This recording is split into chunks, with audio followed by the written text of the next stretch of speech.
Olá pessoal, sejam todos bem-vindos a mais um vídeo aqui do canal. Hoje a gente vai conversar um pouco sobre SQL Server. Eu pretendo fazer alguns vídeos para dar uma base um pouco de banco de dados e escolhi o SQL Server nesse momento. Pode ser que em outro momento a gente faça uma série relacionada a outros bancos, como MySQL e por aí vai. Bom, antes de mais nada, para a gente poder exercitar aqui, o que é que a gente tem aqui? A gente tem um SQL Server, ou seja, o banco de dados propriamente dito, o SGBD, o sistema gerenciador de banco de dados. Como é que você pode ter um aí na sua máquina para você trabalhar? Separei aqui alguns links. Existe esse tutorial, eu vou colocar o link na descrição, de como você criar uma máquina com SQL Server 2017. Pode ser também na versão Develop Edition, que é a versão que é gratuita, utilizando a conta gratuita do Azure. Ou seja, se sua máquina não é tão potente ou por algum motivo você quer acessar em qualquer outra máquina que você tiver acesso para estudar, ou a máquina não é sua pessoal e por aí vai, você quer colocar ela na nuvem, ou até mesmo você quer aprender a usar esse tipo de recurso na nuvem, esse link aqui vai te explicar que como você pega uma conta gratuita do Azure e usa uma licença gratuita de SQL Server Developer e cria uma máquina. Tem mais o que é um pouco mais diferente do que o normal para a instalação de um SQL Server é só a parte do Azure mesmo, certo? Mas se você quer ter ele na tua máquina, inclusive para você poder fazer outros projetos de desenvolvimento, então eu te aconselho a vir nesse link, que é o download oficial do SQL Server, e você tem a opção de vir aqui usar a versão de desenvolvedor, que ela é completamente gratuita e ela tem a mesma capacidade de um servidor Enterprise de SQL Server. Então você clica em fazer download agora e você vai fazer o download. Atualmente está na versão 2019. Além disso, o que você vai precisar? Você vai precisar do sistema para acessar o banco de dados, que chama-se SQL Server Manager Studio, essa IDE, vamos chamar assim, de acesso ao banco de dados, que é essa que eu estou usando aqui agora. Você obtém ela nesse link, certo? Baixar SQL Server Manager Studio. Você vai acessar ele através dessa versão, através desse link, ele está na versão 18.10. E nesse caso a gente vai usar uma base de dados de exemplo da própria Microsoft, muito conhecida há mais de 20 anos, que é a Adventure Works. Há mais de 20 anos não, mas há mais de 20 anos, desde o SQL 92. Então há mais de 20 anos, essa base é muito conhecida, que é a Adventure Works, e aqui tem várias versões dela. A gente vai usar os dados OLTP, que são as cargas de trabalho e processamento online mais comuns, e a gente vai usar para o banco 2014, porque a instância que eu estou usando aqui é uma instância 2014. Então, quando você clicar aqui e fizer o download do seu arquivo de backup, que é esse .back, você vai disponibilizar ele na pasta de backup, que é basicamente aonde o seu SQL Server está instalado, se for na sua máquina. Você acessa o nome da instância e coloca ele na pasta de backup. Depois é só fazer o restore. Se você estiver usando o SQL Server na nuvem, no caso do Azure, você vai ter que fazer um acesso remoto na máquina e copiar a informação para essa máquina remota do SQL Server.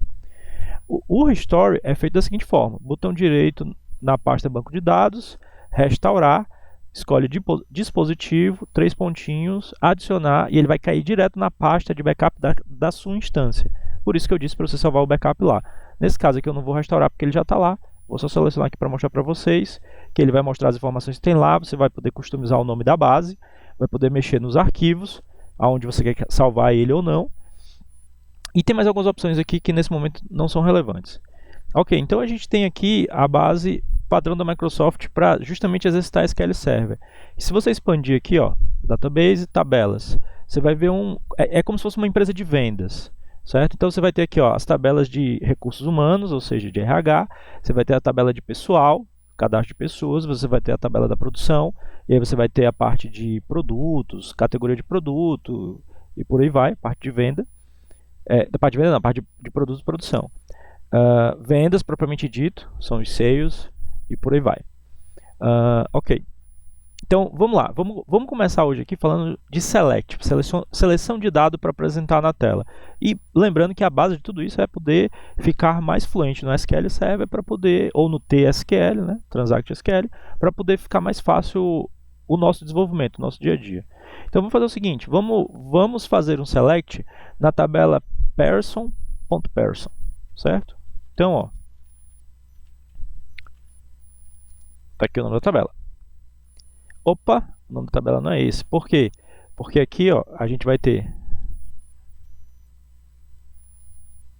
Desculpa, estou digitando errado.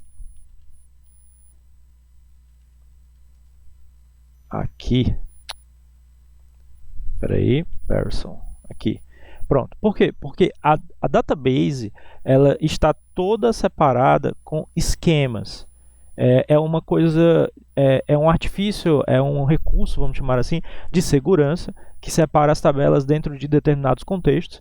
E normalmente as tabelas não teriam esse. Normalmente não, desculpa.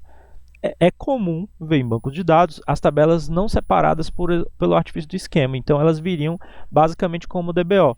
E as tabelas que são do esquema DBO, elas podem ser acessadas sem ter o seu esquema declarado. Exemplo, select asterisco from AW build version. Então aqui nesse caso eu não preciso dizer DBO ponto, porque ele faz parte do esquema que é proprietário do banco de dados, é só fazer o select. Mas quando ela tem um esquema declarado que é diferente do proprietário do banco, então eu tenho que dizer qual é o nome, justamente para não haver ambiguidade, para eu fazer o acesso correto. Então se eu faço um select Pearson.Pearson, né, eu tenho todos esses dados. Ok, então vamos lá. Primeira coisa que a gente tem que observar aqui é, quando a gente vai trabalhar com select em banco de dados, é de bom grado, é recomendado que a gente use a opção no lock no SQL Server. Por quê? Porque o select ele pode fazer um lock, ou seja, travar o arquivo de registro enquanto os dados estão sendo selecionados para que nenhuma outra transação acesse. Isso pode gerar um enfileiramento de recursos no seu servidor. Então, toda vez que a gente vai fazer um select, a gente vai usar a expressão no lock logo depois do nome das tabelas para poder ajudar o próprio banco de dados a ficar mais rápido, a ficar mais otimizado. E aqui a gente vê algumas colunas importantes. O ID dela dentro da empresa, né? Business ID. O tipo da pessoa, a gente tem basicamente pessoa EM e IN. Ok? Tem outros tipos aqui, na verdade. Como é que a gente pode saber todos os tipos que estão contidos nessa tabela? Tem 19 mil linhas aqui a tabela, olha só. A gente pode fazer o seguinte, eu posso usar o primeiro operador, vamos chamar assim. Primeiro operador de select, eu vou dizer o seguinte, na verdade é o seguinte, vamos explicar mais uma coisa. Eu usei asterisco, que significa todas as colunas. Vamos supor que eu queira só a coluna person type, meu inglês não é bom, gente, provavelmente estou pronunciando errado. Eu vou usar aqui também o first name e o last name. Opa, last name. Então, selecionei só 3 colunas ao invés de todas. E F5 para poder rodar, ou então clicar aqui em executar. Estou fazendo isso direto porque acaba sendo comum, mas na verdade toda vez que vocês veem isso aqui recarregar é porque eu estou executando F5.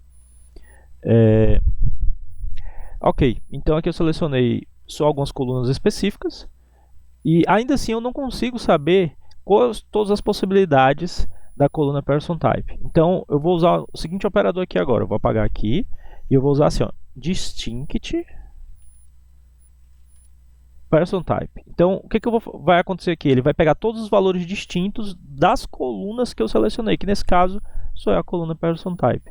Então, estava selecionado aqui, ele tenta executar só o que eu selecionei. Então, eu tenho que deixar tudo em branco para ele executar tudo. Que é uma outra coisa também que a gente pode exercitar aqui, que eu não falei, que é o seguinte, select asterisco,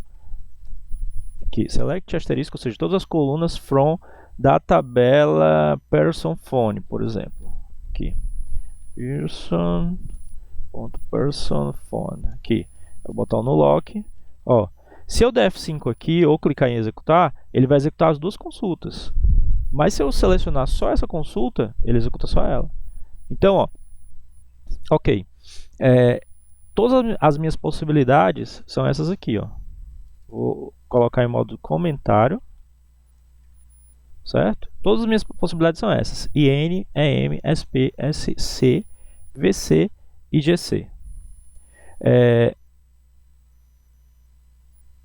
Ok. Bom, aí agora vamos supor que eu queira selecionar apenas as pessoas. Eu vou voltar aqui o first name, né? First name e last name. Pronto.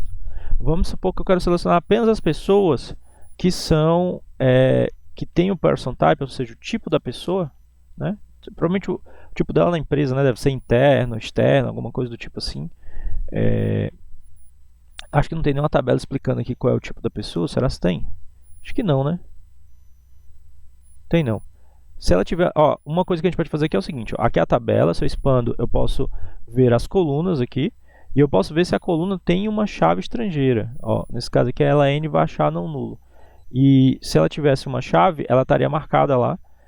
Aqui eu teria uma indicação de chave, e aqui eu também teria a informação. Aqui no caso só tenho o ID, só tenho a própria chave primária, e o campo, cadê ele? Person, Business Entity e Business Entity ID. Na verdade, isso aqui é uma chave estrangeira. Vamos ver para onde. Ou eu não tô, eu não estou. Vou clicar aqui em modificar para poder ver.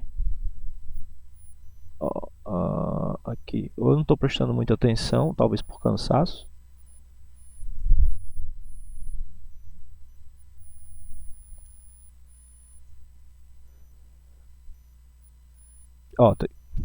Deixa eu expandir aqui para ficar melhor de enxergar. Eu não consigo abrir aqui, não. Tá, ó. A base primária é a pessoa e a tabela, desculpa, a estrangeira aqui é a pessoa, certo? Então a primária aqui é a Business Entity e os dois vão usar a mesma coluna, certo? Então no Person.Business Entity eu tenho essa coluna e no Person.Person, que é onde eu estou, eu tenho essa coluna. Então essa chave estrangeira aqui, ela está ligando essa tabela a essa. Vamos ver o que tem nessa tabela aqui, agora eu fiquei curioso. Fazer um select aqui embaixo. Person. Ponto. Vamos botar o nulock. Nesse caso não faria diferença não usar o nulock, porque eu estou na minha própria máquina, não tem outras concorrências, né? Mas é sempre bom utilizar. Ela tem um row guide aqui, né? Row guide, que é tipo um número único de linha e provavelmente está relacionado aqui com algo de controle mesmo para ter certeza que essa pessoa tem um registro único. Ok, então vamos lá. Eu quero selecionar apenas as pessoas que têm o tipo, né, igual a SP. Então seleciono aqui, executar, pronto, 17 pessoas. E vamos ver o seguinte, quais são que são do SC? Quantas pessoas? 753. Ok. Vamos supor que a gente quisesse agora juntar o último nome com o primeiro nome. Então a gente vai ter que usar um operador de concatenação, que no caso do SQL Server vai ser o mais também. E aí quando você junta as duas, como elas são de um tipo que é string, que é varchar, ou seja, que é texto, você não precisa se preocupar em conversão de dados, porque as duas são texto e elas vão ser unidas através do sinal de mais. Então se eu selecionar aqui agora executar, ó, eu tenho a união dos textos. Só que a gente fez de qualquer jeito, né? O primeiro nome com o último nome sem colocar nenhum espaço ficou feio. Como é que a gente coloca um espaço? Eu coloco duas concatenações, aspas simples, que é a forma de fazer, e coloco um espaço no meio. Então eu vou ter o primeiro nome mais um espaço mais o último nome. Então vamos selecionar aqui de novo, ó. Agora ficou melhor. Mas perceba que a coluna ficou sem nome. Por quê? Porque como ela é resultado de uma operação, de uma expressão executada na consulta, o próprio SQL não dá um nome para ela. Então a gente vai dar um nome para ela. Eu vou colocar até em português. Eu vou chamar aqui, ó, nome completo. Quando eu digo um texto logo depois de uma coluna, logo depois do nome de uma coluna, antes de uma vírgula ou qualquer outra coisa, eu estou dando um alias, um alias, se você preferir, um apelido. Então, ó, se eu executar aqui agora, ele vai entender que é nome completo. Do mesmo jeito que o person type, eu posso chamar aqui de tipo. E aí eu seleciono aqui, ó, tipo, o que eu selecionei. Tem mais um detalhe, os alias, eles servem apenas para o resultado que sai da consulta. Não serve, eu não posso selecionar aqui por tipo, não nessa estrutura aqui atual. Se eu vier aqui e fizer assim, ele vai dizer que a coluna não existe, porque é basicamente isso. Ok, pessoal?